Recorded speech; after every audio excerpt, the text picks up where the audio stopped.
sonner la trompette, nous vous saluons dans le beau et précieux et glorieux Jésus-Christ de Nazareth. Soyez bénis, demeurez bénis. C'est un rendez-vous divin et je crois que vous et moi, nous serons richement bénis. Le Seigneur réclame seulement notre attention. Soyons focalisés. Ne nous laissons pas à la distraction. Soyons à l'écoute et le Saint-Esprit va nous faire du bien à travers ce message. Nous allons nous entretenir sur un thème qui va nous prendre plusieurs émissions, plusieurs émissions, parce que nous ne croyons pas terminer, mais nous irons, parce que rien ne nous presse. Rien ne nous presse, nous irons pas à pas, afin que nous comprenions, parce que le thème est très important.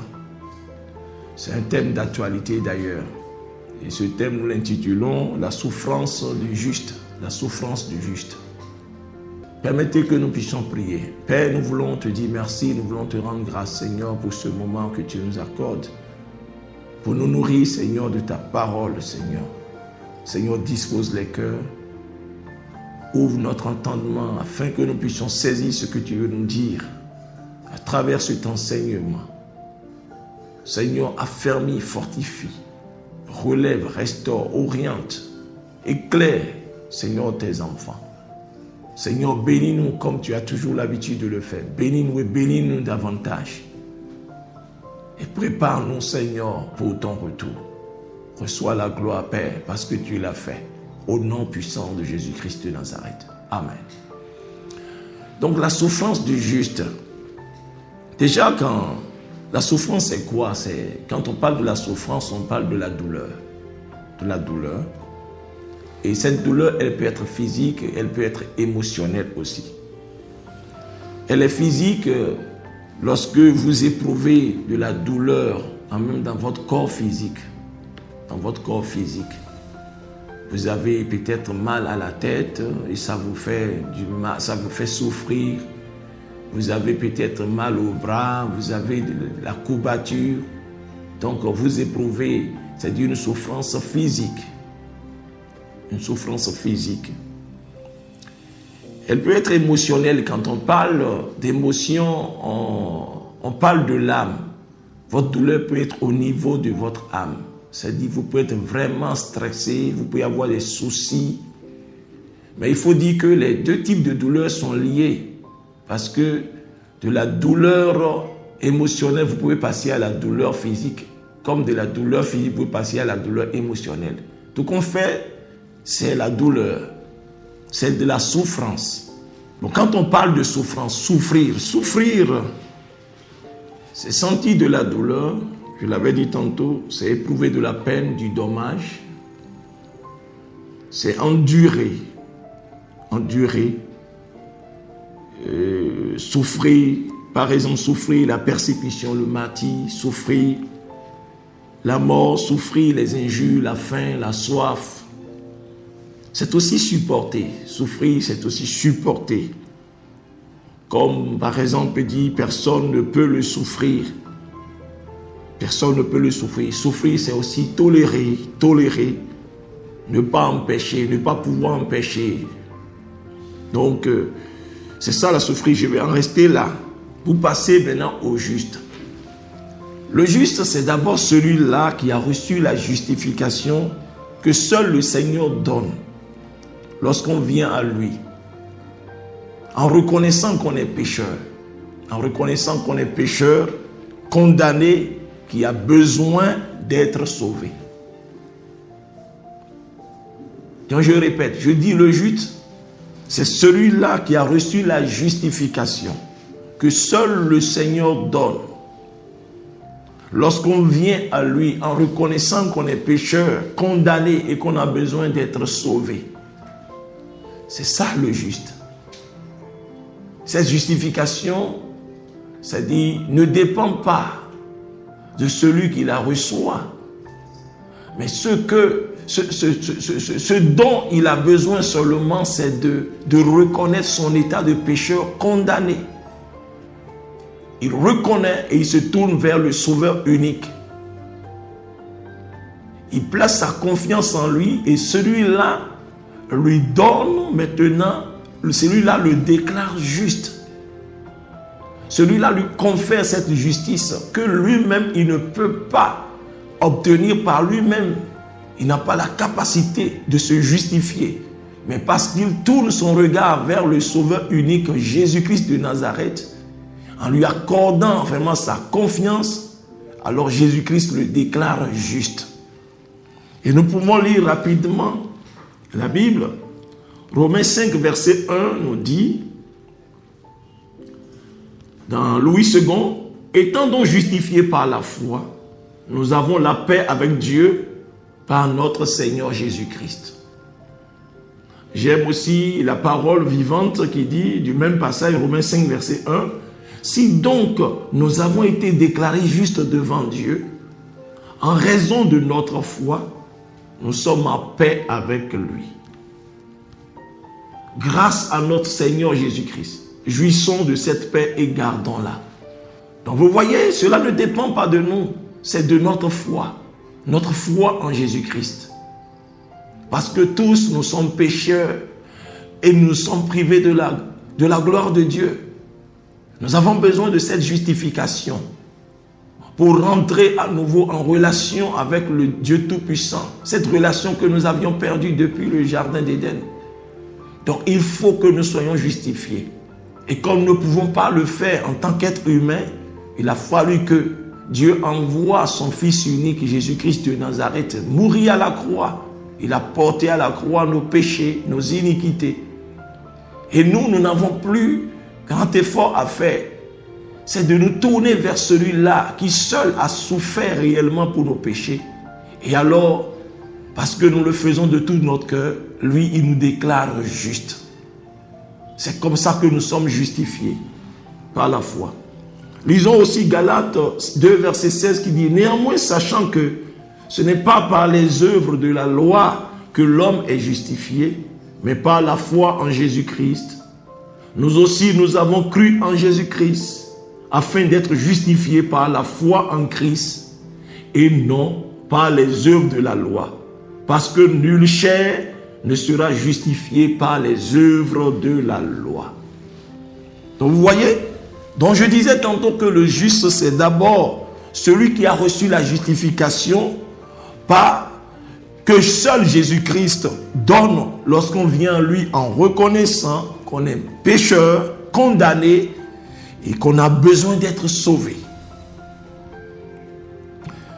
Alors, je tiens quand même à ouvrir une parenthèse pour dire que nous ne souffrons pas au fait pour obtenir le pardon de nos péchés.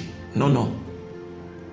Ne souffrons pas. Le Seigneur ne nous appelle pas à souffrir pour obtenir le pardon de nos péchés. Non, non, non, non.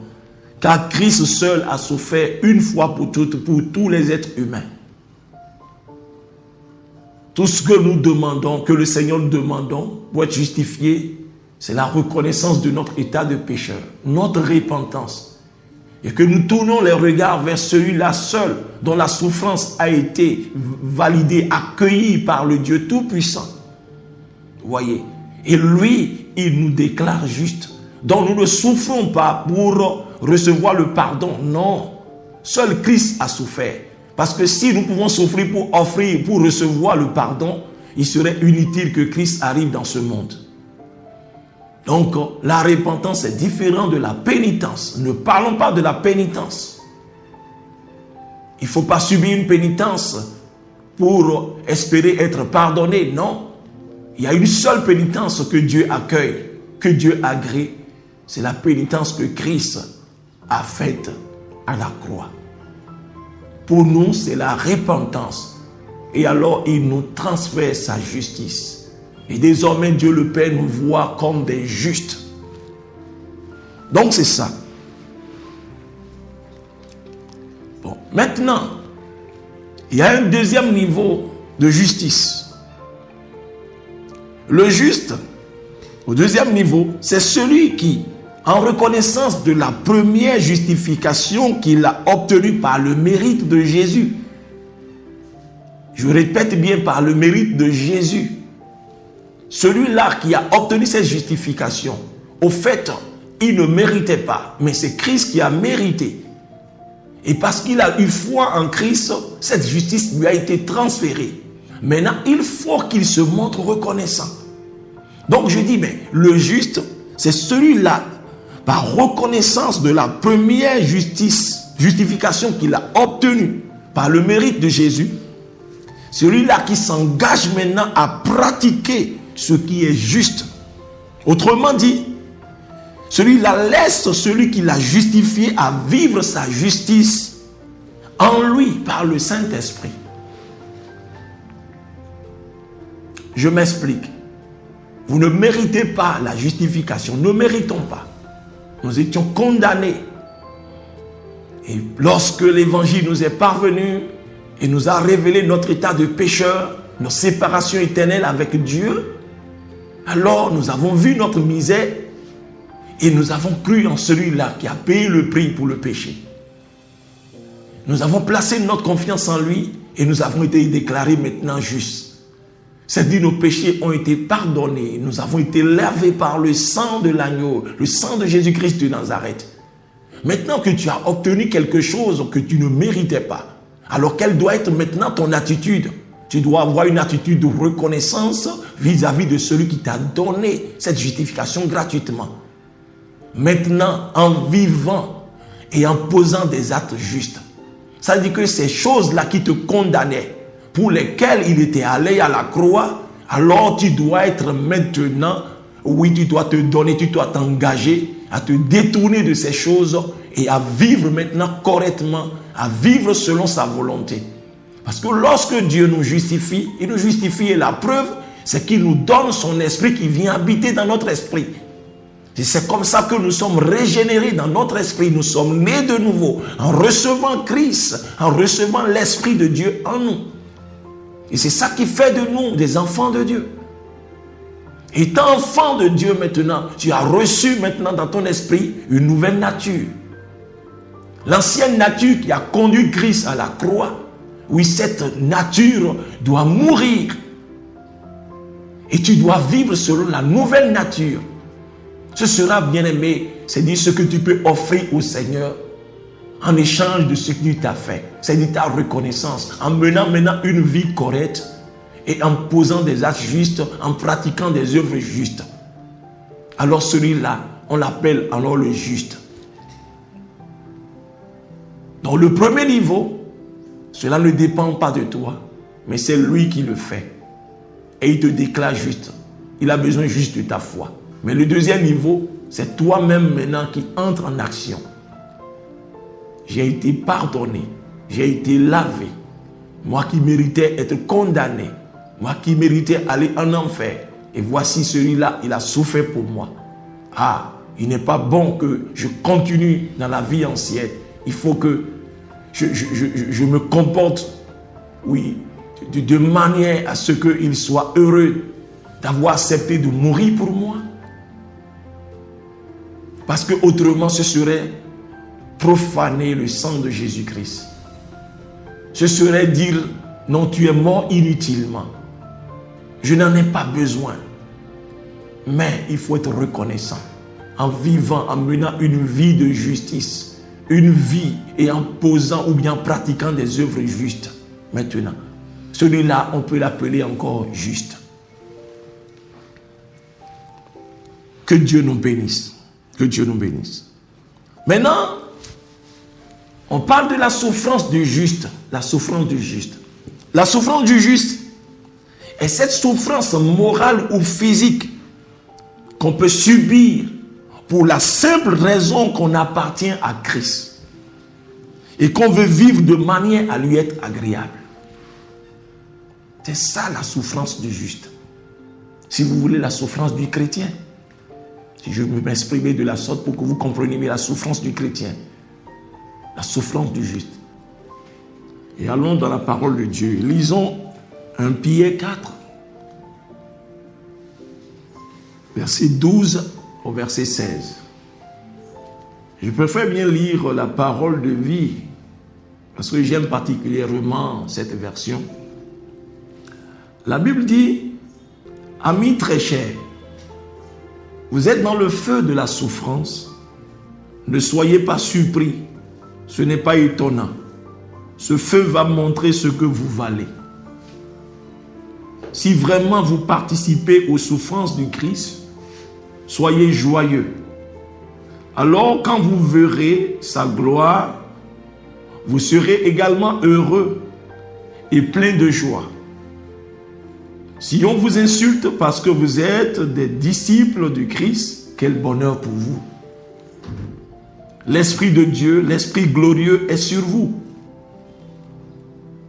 Parmi vous, si quelqu'un souffre, il ne faut pas que cela lui arrive parce qu'il a tué, parce qu'il a volé, parce qu'il a fait le mal ou parce qu'il a semé le désordre.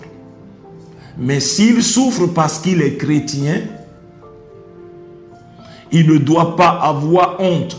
Il doit plutôt remercier Dieu de pouvoir porter le nom du Christ. Vous voyez? Il est très important que nous fassions cette nuance.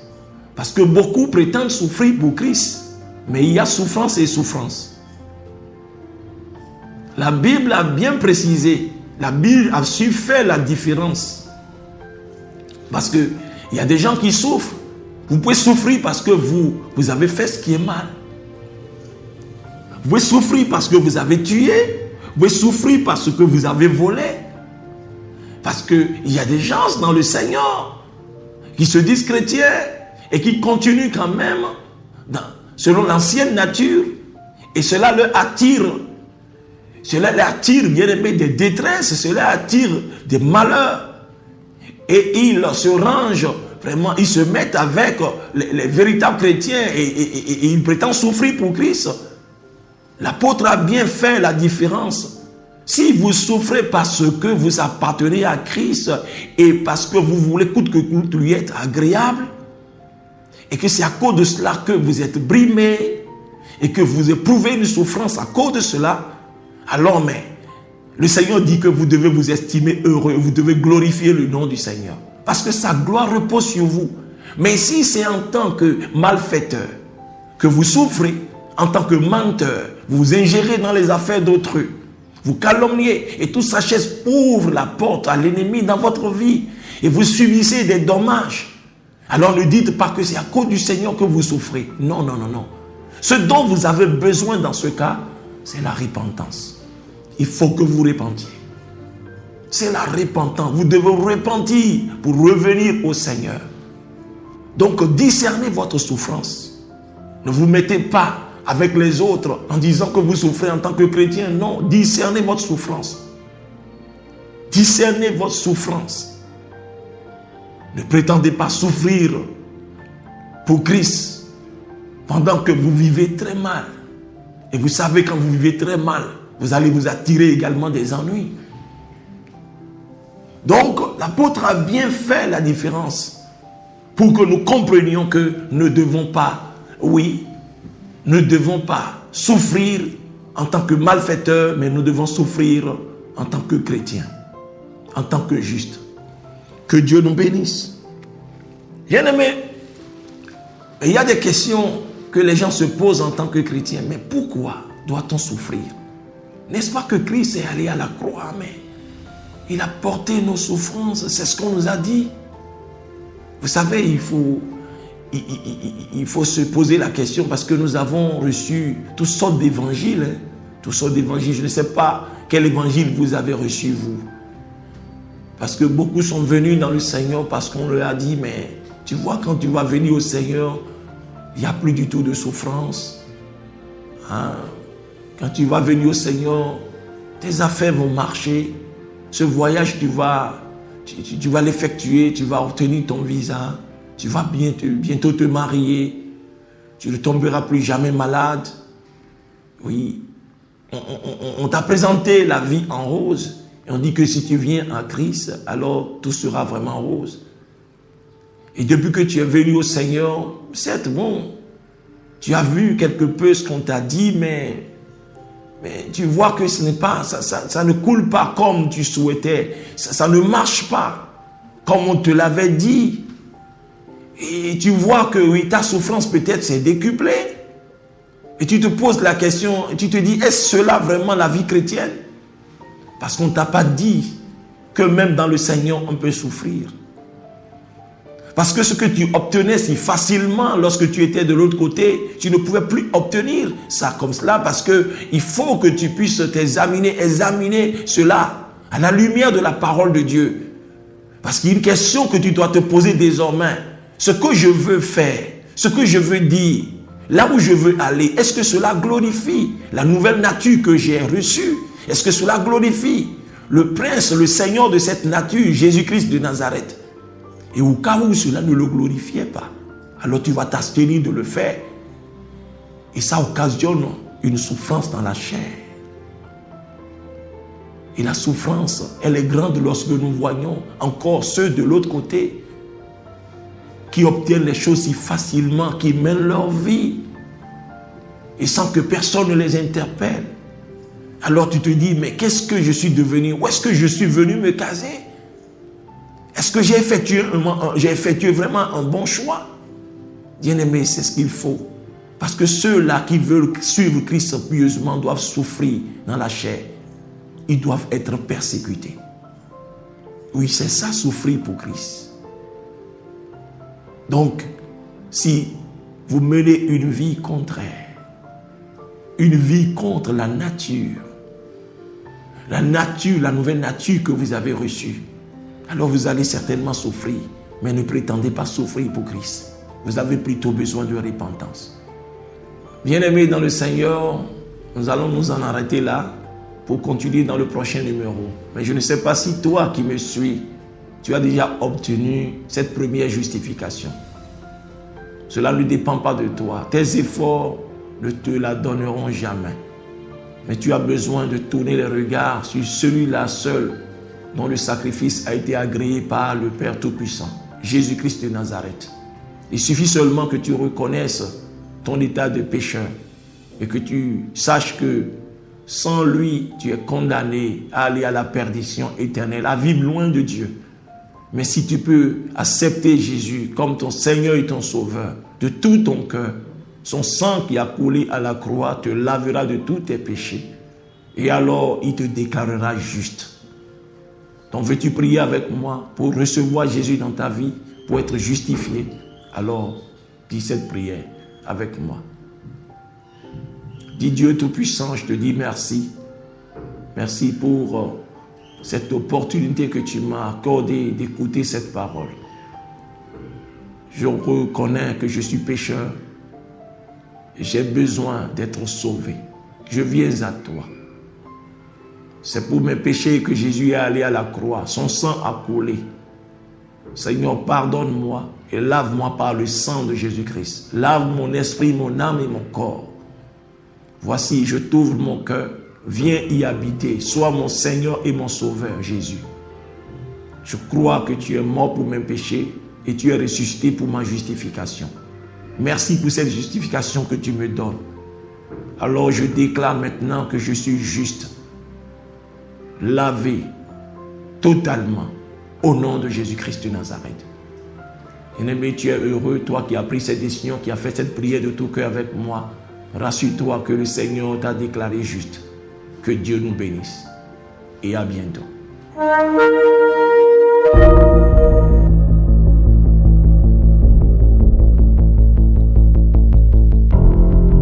C'était votre émission Sonnez la trompette.